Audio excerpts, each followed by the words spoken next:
we are. Okay, now we can get this party started because the one and only Jackie Brewster. Oh my gosh. I love you so much. Oh, I love you too. I look How's like your I've been Monday at the been? beach. You look so tan. I'm kind of jealous.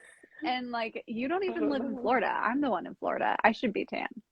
Well, it's all fake. I don't really know why it looks like that, but I love it. Let's do this all the time. I love it. You look amazing. I don't know why I look so tan, but let's do it. And yeah, your hair looks really good too. Yeah, that's that blonde. That blonde. You look fabulous. So, hey, I'm so excited that we're doing an Instagram Live Warrior Conversation. And fun fact for everybody joining us, Warrior Conversations were actually kind of Jackie's idea. Like literally in one conversation, you were like, you need to try Instagram Live. So I was like, okay. And so I tried it and now it's become a thing. So thank you. You're welcome. I love that you do it. I should do it more. I don't know why I don't. I'm like, who's gonna want to talk to me? Nobody probably. So so many people want to talk to you. Are you kidding me? Like crazy. So thank you all who are joining us. Make sure you're dropping a comment. Let Jackie and I know that you're joining this conversation. That's what I love about Warrior Conversations. It's a conversation. So if you have a question, drop it in the chat. If we don't get to it tonight, I'm sure there are more conversations in Jackie and I's future. So we'll make sure to equip you with all of those resources. But if somebody who is new to Jackie Brewster, they didn't quite know who Enneagram with JB is, which if you don't know who Enneagram with JB is, please follow her right now. But who is Jackie? Oh my goodness, that's a funny question. Over 44 years of Jackie, that's what this is. So I am a certified Enneagram coach and experiential specialist. I live in Franklin, Tennessee, right outside of Nashville with my husband, Stephen Brewster, who does all things music and ministry and all kinds of stuff. And we have 4 great kids, one that's almost 20, he'll be 20 next month. I cannot even believe that.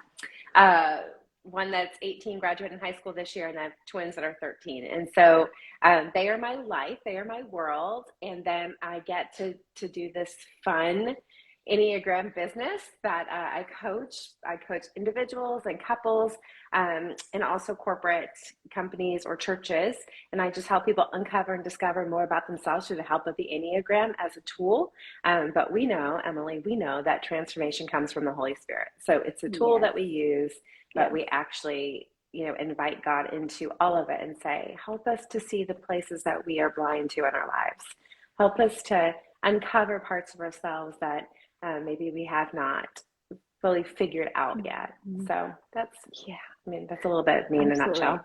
No, I love it. And y'all, we recently actually shared Jackie's story at BecomingMe.tv. So in 2 parts, which is kind of fun, version 1 and version 2 from a couple years ago. And then you were the first story of 2022. So y'all can go watch more of Jackie's story at BecomingMe.tv. But I really want to dive into this topic. I know so many people are like, what is the Enneagram? I hear about it. I see posts about it, cute graphics about it. So like, in a nutshell, let's kick off the conversation with what is the Enneagram? So the Enneagram is just a personality typing tool. Okay, so there is an assessment that you can take. And I say this super carefully because I probably am more of a narrative approach girl, even though at the beginning I was like, take a test and we'll dive in. And now I'm like, hold on a second, let me ask you some questions. But typically you take a test. A lot of people, that's the way that they're doing it right now. So let me just take the test. They take a test and they start to read about a number or the top 3 numbers that you get in a test, and you start to learn about yourself a little bit. And so the Enneagram is a personality typing system, different than some of the other typing systems because we talk about the motivation, not just behavior. So Enneagram unpacks motivation. Why do I do what I do? I'm more curious around the why than the what. So I am an Enneagram 7, which is an enthusiast. And so there's lots of things about me. There's lots of scattered pieces about me. And so when I'm not healthy, I have to ask myself, like, okay, why do I start things and I don't finish them? Or why do I feel like I need to go to the mall right now frantically and buy something that I do not need? All those patterns of behavior, like asking ourselves, where do they come from? Are they serving us today? So the Enneagram really helps us to see patterns of behavior and unpacks motivation. And it it's really exposing. Like when you find your Yeah. number, it should be both like, oh my gosh, you have put words to parts of me that I could not figure out. Mm-hmm. And then the other side of it is like, hey, how about we don't tell anybody about that? Like, I don't think I want people to know that about me. So it's both pieces, you know, Yeah. in this package. But the growth work for Enneagram is, let's see where are we stuck, where are we, you know, going into the unhealthy sides of ourselves, where are the patterns of behavior coming from that are causing us to spin out of control or make decisions that we're not super proud of, right? Mm-hmm. And in that average to healthy range, you just start to see where fear, worry, and afraid come into our story. And there's some numbers that are like, I'm not fearful, I don't want to talk about that. I'm like, okay, we'll call it something else. What would you like to call it? Because we have to get there. And typically it's around fear, worry, afraid. We just all have different ways of handling the fear, worry, afraid stories in our own life. And so that's what I work on, really helping on people uncover and discover those patterns of behavior and where do we get stuck? Well, that's what I love about the Enneagram. And I think you described it so beautifully because it is a transformative tool. And in my opinion, and you can elaborate on however you want, I think that's why the Enneagram is important. You know, you identified so many other personality tests, which are great tools. They identify how you might behave, so to speak. But the Enneagram helps you get to that, why am I behaving in this way? And what's that root issue? What's going on? And in doing so, it helps us get to know who we are more and how we're becoming who God made us to be. It puts you on this trajectory of growth if you choose to lean into it. Right. So while we're like here, could you give us an overview of the 9 types? Like some might be a little new. What are the 9 types? What is this? And I'll just off the bat say, I'm a 1. So yes, take us through the 9 types briefly. Okay, quick, right? This is always that like Red Robin round that they're like, just say it fast. Go. So I know. So the Enneagram 1 is the moral perfectionist. They care about doing the right thing. They don't want to make mistakes. They really want to be seen as good in the eyes of others. The Enneagram 2 is the supportive advisor. Some will call it the helper. Supportive advisor feels right to most of my clients. They don't want to help everybody. They want to help the people that they care about helping. So, you know, it's a little bit, but, you know, they really want to know that they're wanted and needed. We all want to know that we're wanted and needed, but the 2s are a little bit more intense in that wanting, in that desires, that wanted and needed piece. And, you know, they really struggle with understanding the importance of their own feelings and emotions, and that it being okay that they have them. So there's a lot to unpack in that, but that's a 2. 2s want to be wanted and needed. They want to help. 3s are the achievers, driven achievers. 3s are our successful drivers, task-oriented, let's get it done, fastest way from point A to point B. Please don't get in my way. That is, you know, really what they are. They, you know, what they really want to do is they want to achieve. They want to be successful. They want to be seen as admirable and valued in that way. The Enneagram 4 is the romantic individualist, and they are in their feelings. They are authentic to who they are. They are creative in some form or fashion. You know, creativity, we're all creative. You know, every one of us has the gift of creativity within us. You know, might not look like everybody else, but we all have that gift. But the 4s, they can tap into it in a different way because they feel at such a deep level. And so they're very aware of their surroundings. They're very aware of what the feel is and the environment. They really care about other people being able to be who they are. And they want to be accepted and valued just as they are as well. So they are not going to, you know, morph into something else to make you happy. They're going to be who they are, and they want to be accepted that way. The Enneagram 5 is the investigative thinker. They are in their head a lot. So they, you know, they enjoy privacy. They require a lot of alone time. They want to research and gather information. They're usually witty. They usually have like a little bit of a fun component to them, or a lot. Some of them a lot of a fun component to them, and their humor is different sometimes. But it's just I'm raising a 5, and he's just funny. When he does say something, you want to hear what he's going to say. But they are probably one of my favorites. I don't know why. I know. I think because they just say whatever they're thinking, and they research and gather information. They're so interesting to me, their brains. I'm like, gosh, as a 7, I'm like, I want all of that in here. But just I want to pour make all that more in 5s right now. Like, it's just fun. They're the amount of knowledge that they can carry in their brain is incredible. So the Enneagram 6, the loyalist, and so they are committed. They typically like to belong to a group of people, or are really tight knit with their family. They want to believe in what they're doing. They want to link arms. They really want to trust in an organization or institution, or in a friend group that it just feels loyal. So they are the ones that I feel a little bit more like gather my people into me, and then I don't need a lot. I just need a few, and I want to feel safe within my people. I see that with my 6s.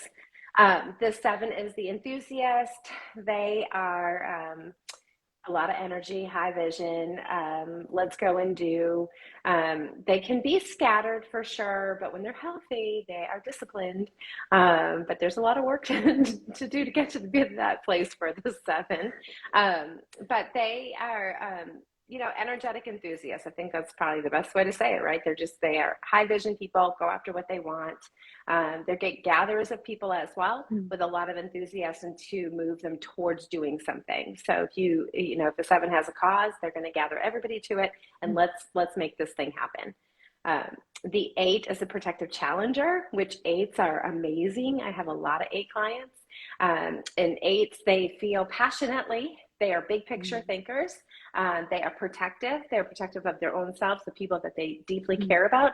They also are very protective of the underdog. So they really care that everybody gets a fair shot.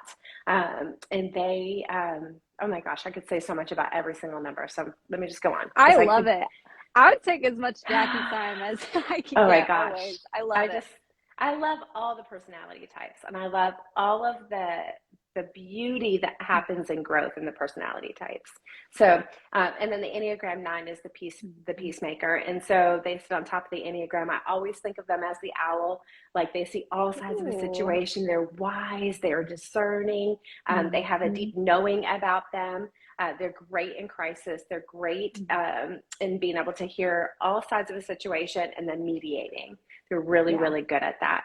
So there's, so many good things about all of the numbers, but that's just a snapshot.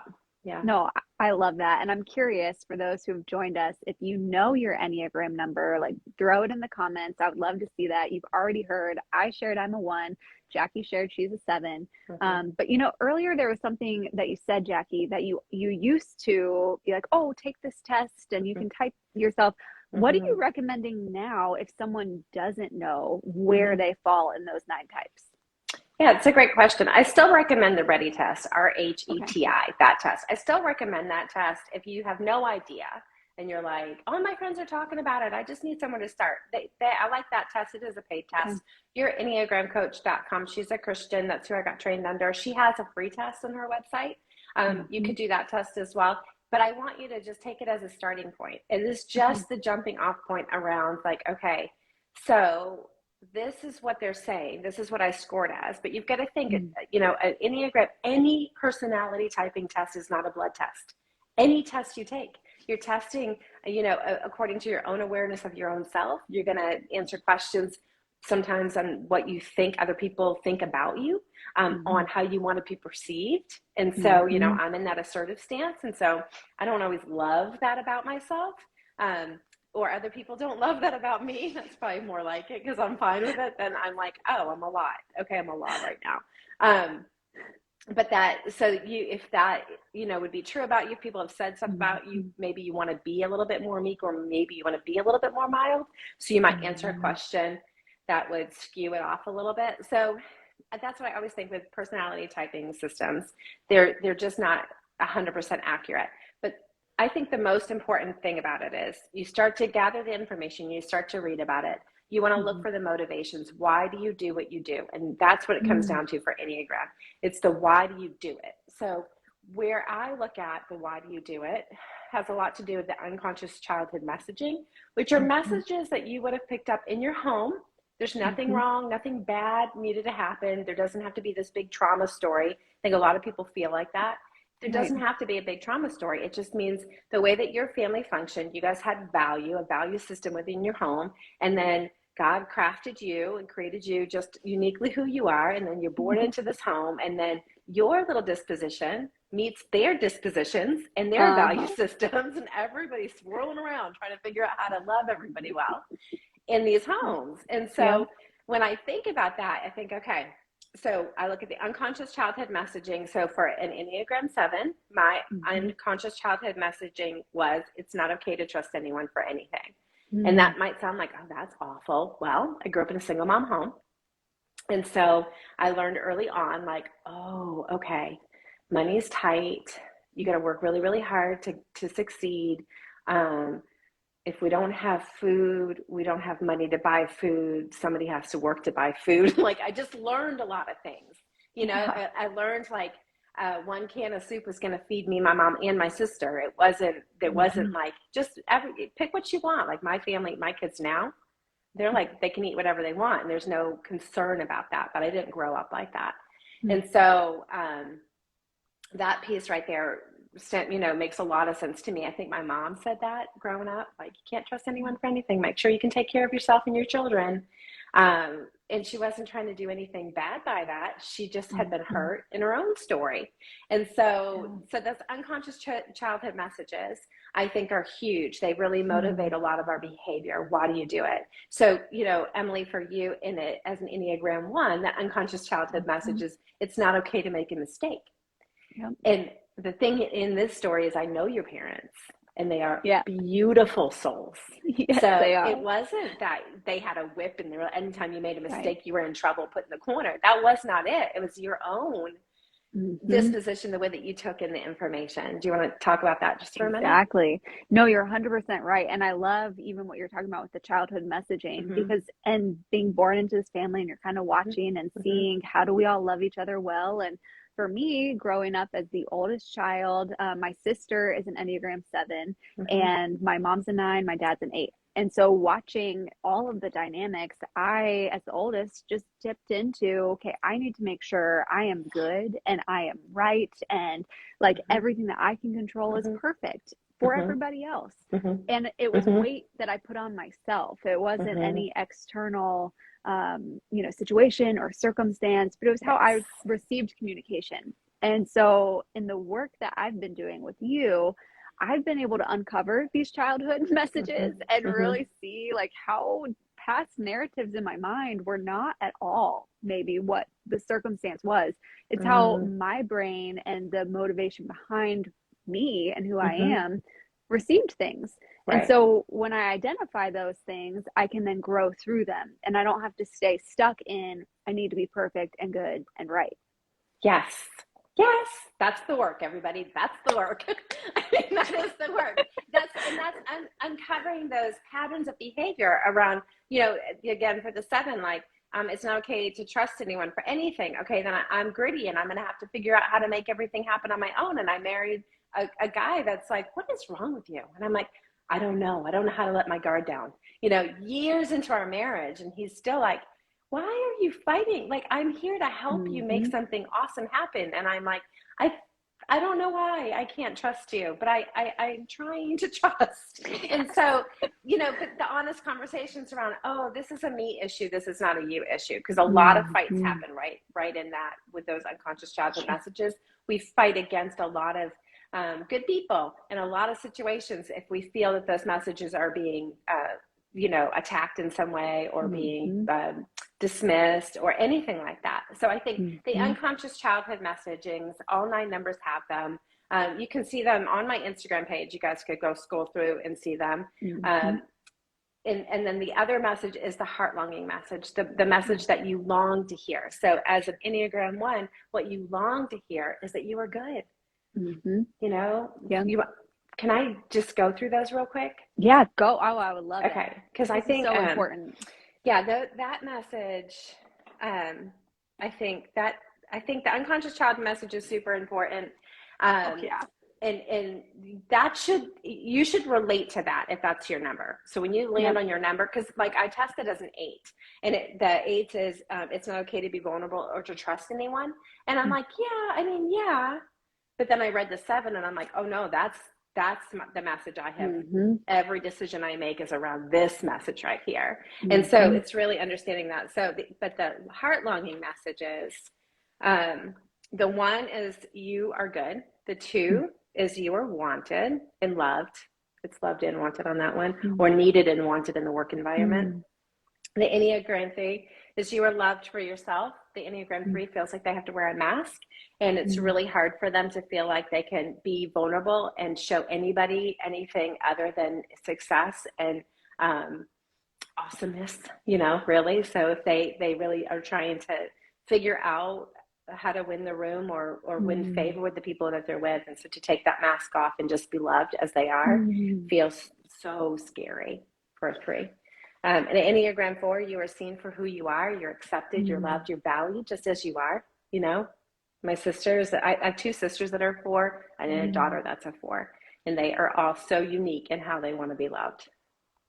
Okay, the Enneagram 5 is your needs are not a problem. They don't speak up and say they have a lot of needs. They try to make their needs as small as possible. And so if they do have a need, or they do share something, just having space to know that it's okay for them to have a need or a different opinion or whatever that looks like. The Enneagram 6, to know you are safe is a big deal. That's the heart longing, to know you are safe. The Enneagram 7, the heart longing here is you will be taken care of. And this one doesn't necessarily mean I want all my bills paid. I want somebody that's just going to take care of me. It's typically more connected to emotional connection. I will be taken care of. I will be thought of. I'll be valued. I will be treasured in a way that I am seen. Yeah. It's more of a 7. The 8 is you will not be betrayed. I can go a little bit further on that. You will not be betrayed. You will not be made to look stupid, incompetent, or exposed in any way. That's pretty much what I hear from my 8s. And the 9, they want to know that their presence matters, that their voice matters. It's really important for a 9. So those are the heart longing messages. And so the unconscious childhood message and the heart longing message, those are the messages I use to type, because that really matters. And if you go there and you're still kind of like, I don't know, I go to core fears and core desires, just keep digging with my clients. That's what I would say to do with you. If, for anybody that's like, how do I figure this thing out? You can try a test and then keep reading, keep studying, and keep digging. Always asking the question, why? Like, okay, is this true? Why? And where did it come from? And what I love even about the Enneagram and this journey is even once you discover your type, like for me, I know I'm a 1. At my core, I know I'm a 1. There's no ifs, ands, or buts about it in my mind, which is probably very 1 of me to even be saying right now. Like but I know that I resonate with both the childhood message and the heart longing, right? And so for me though, the asking the questions of why, they don't stop. And that's what I love about this, because it's not a one and done, like, cool, I know, like, that's my childhood message and that's my heart longing. But now in every situation, what I'm learning through your coaching is to ask, like, well, this just kind of irritated me. Why? What's going on? And getting to that root issue, because when I uncover that, it helps me be the best Emily that I can be. Right. So I love that it's a transformative journey. One of the things, and it's like, if you go to your website, one of the first statements you see is helping you uncover the best version of you. And I love that statement. It's very becoming, to me. And so how does the Enneagram help uncover the best version of you? That's a good question. I think that, my clients would say probably a lot of things like, well, I had to uncover some pretty bad parts of myself first. I would agree. It's really, it gives us insight into the whys. It gives us insight into the just the parts of ourselves that maybe we just have always functioned this way. And so, I keep going back to my number because it's the easiest one, and it's I'm not putting anything on anybody else. So this is, it's like the truth of Jackie right now. So as an Enneagram 7, around like horrible, great starter, horrible finisher. Like that would definitely have been said about me for years and years and years. Like, she's a great starter, horrible finisher. And I'm like, well, okay, then I'm a great starter, horrible finisher. Then that's all you're going to expect of me. That's all I'm going to expect of myself. I can get you guys going. I need to pass it on. And then I realized, like, no, that's not healthy. The healthy version of me finishes what I start. And it takes discipline. And so sevens get bored easily. They get distracted. It's like squirrel, and then something else is happening. But what I've learned with sevens is that it's beneficial to have a couple buckets for sevens to work in. So it's not one thing. Maybe we work on 3 things at the same time. And we work better that way because we have to jump around. For you as a 1, for a lot of my 8s, it's one thing at a time. I need a beginning, middle, end. When I can get that done off my plate, I can go on to the next thing. So it's really learning what works best for you, why you're getting stuck, and then how do we grow? And so again, I said at the beginning of this, like that scared, worry, afraid, or fear, worry, afraid, those pieces right there, it's usually where we start to see the defense mechanisms or parts of our personality we don't like come out. And it's really like, if we take a look and like, okay, what are we afraid of? Every Enneagram number is going to have a different focus of attention around what they're afraid of, because we all have different motivations, so if you look at that and you start to learn, like, oh, when I act this way, it's typically I've been triggered. So when I act this way, it's usually because I feel like I'm being boxed into something. As a 7, when I act this way, I feel like expectations have been put on me that I did not agree to. I'm just all of a sudden supposed to live up to somebody else's expectations of me. And if you guys know me, I'm like, and no. And then it doesn't go well, okay? Everybody doesn't go well. And so it's better to have the conversations, but I can typically pick out, just like you can probably now pick out the, like, ooh, that's me when I'm not healthy. Like, that's not the healthiest version of me. So what has caused me to go there?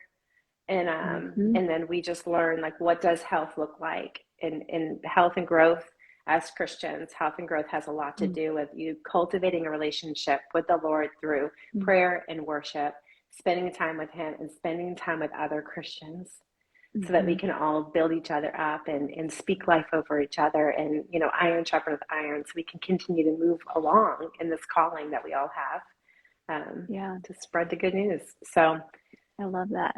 I love it. And it's so true. Like, you can't really uncover the best version of you if you don't know and understand you. And that at its core is the Enneagram. But only when you choose, from what I'm discovering, when you choose to do the work with the Enneagram. Right. Like, I mean, there's a million resources and books and podcasts and Instagram lives and all the things. But if you don't take it and apply it and ask the questions that you were describing and really do the hard, and it's hard work. Like, it's not always fun at all. I mean, I've cried with Jackie. I've asked really challenging questions, and I have to leave and do the homework. Right. But as I become more aware of Emily, I can feel the health coming out of me. I know that the best version of me is coming out, and it's being uncovered because I'm tapping into a resource, which has been really helpful. Yeah, I always say you can't acknowledge, like, you can't change what you're unwilling to acknowledge. Okay, so that is real talk right there. So you can't change what you're unwilling to acknowledge, or you can't change what you don't know the problem. Like, if you can't change what you don't know what there is to fix. And so there's I mean, it's just, I see it happen in your own personal life. I see it happen in corporate organizations. Like, we're just going to hope it gets better. Well, did you have the conversation so they know what they're supposed to be working on? Some people are like, no, I don't want to have the conversation. I'm like, we can't wish our way to better. We have to know what we're working on. So I think, having the knowledge around what it is we're trying to fix, right? So, name it. You got to name it to fix it. You got to name it to heal it. You got to name it to claim it. There's a lot of different ways you can say that, but you got to name it. I think the biggest or the best way that I can say how I teach the Enneagram and why I do what I do is that information is not transformation until it's activated. And that is, I stand by it. I stand by it. That's why all of my products, like from the devotional to this card deck that is coming out in March, and then a marriage book that is in process right now. All of everything I create, it has to prompt. It has to have prompts for growth, because it's not, information is not transformation. I always think if I know how to make a peanut butter and jelly sandwich, but it's not a peanut butter and jelly sandwich until I actually make it. It's bread, peanut butter, and jelly until I put it together and make a peanut butter and jelly sandwich. It's the same thing with this work. Until you actually activate the work, it's just knowledge. So it's just like taking sticky notes and putting things all over yourself and saying, well, this is, I am an enthusiast. I am a visionary. I am whatever the words that you would put about yourself, as a one. I'm a perfectionist. I am,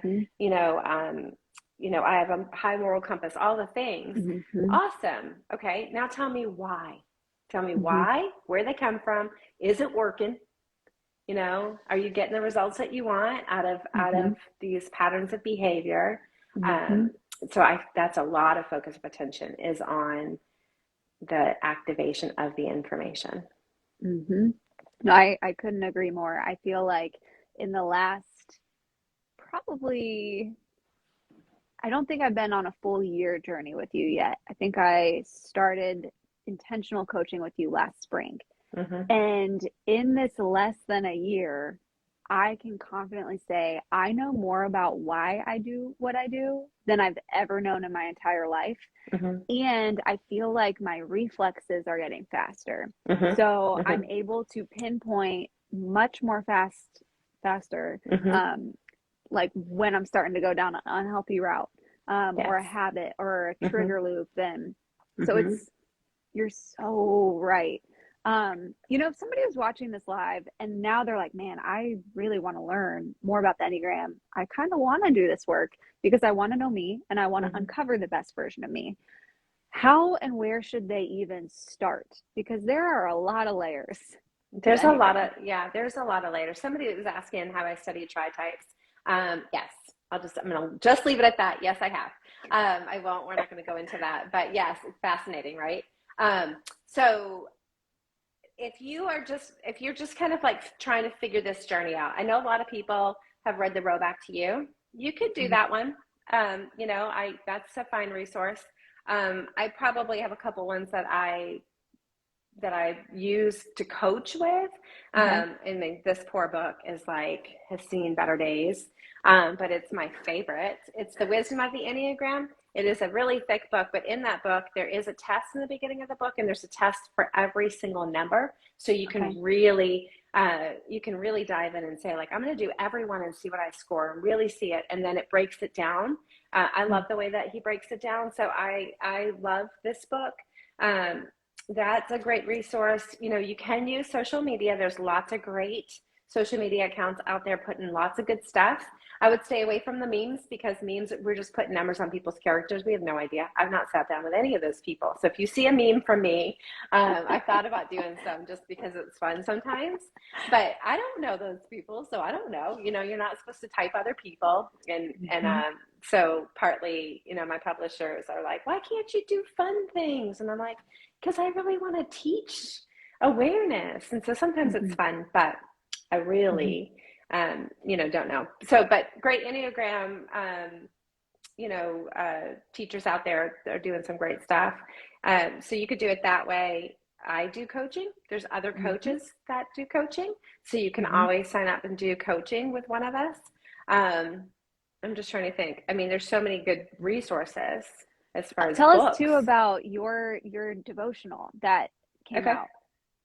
I absolutely love it. I have my copy too. I'll show you guys. Yeah, I have it right here. I do. You have it. Yeah, I have it. So this devotional is it's a 52-week Enneagram devotional. And so it is chocked full with Enneagram awareness over the course of 52 weeks. There is a scripture every single week that we use. So even Anziato's my girlfriend and we wrote this book together. So there's a scripture that we reference, and all 9 numbers, we kind of go through like, how can that one scripture hit all 9 numbers in a specific place? This does bring you through Enneagram awareness in bite-sized pieces all through it every single week.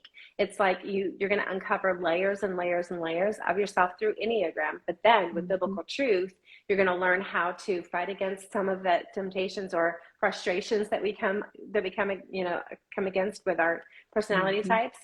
There's other times in there that we're going to talk about joy and what does the joy of the Lord look like for each number, and how do you go into that? How do you get that? So that book is great. Teaches you how to meditate on the Word of God as well.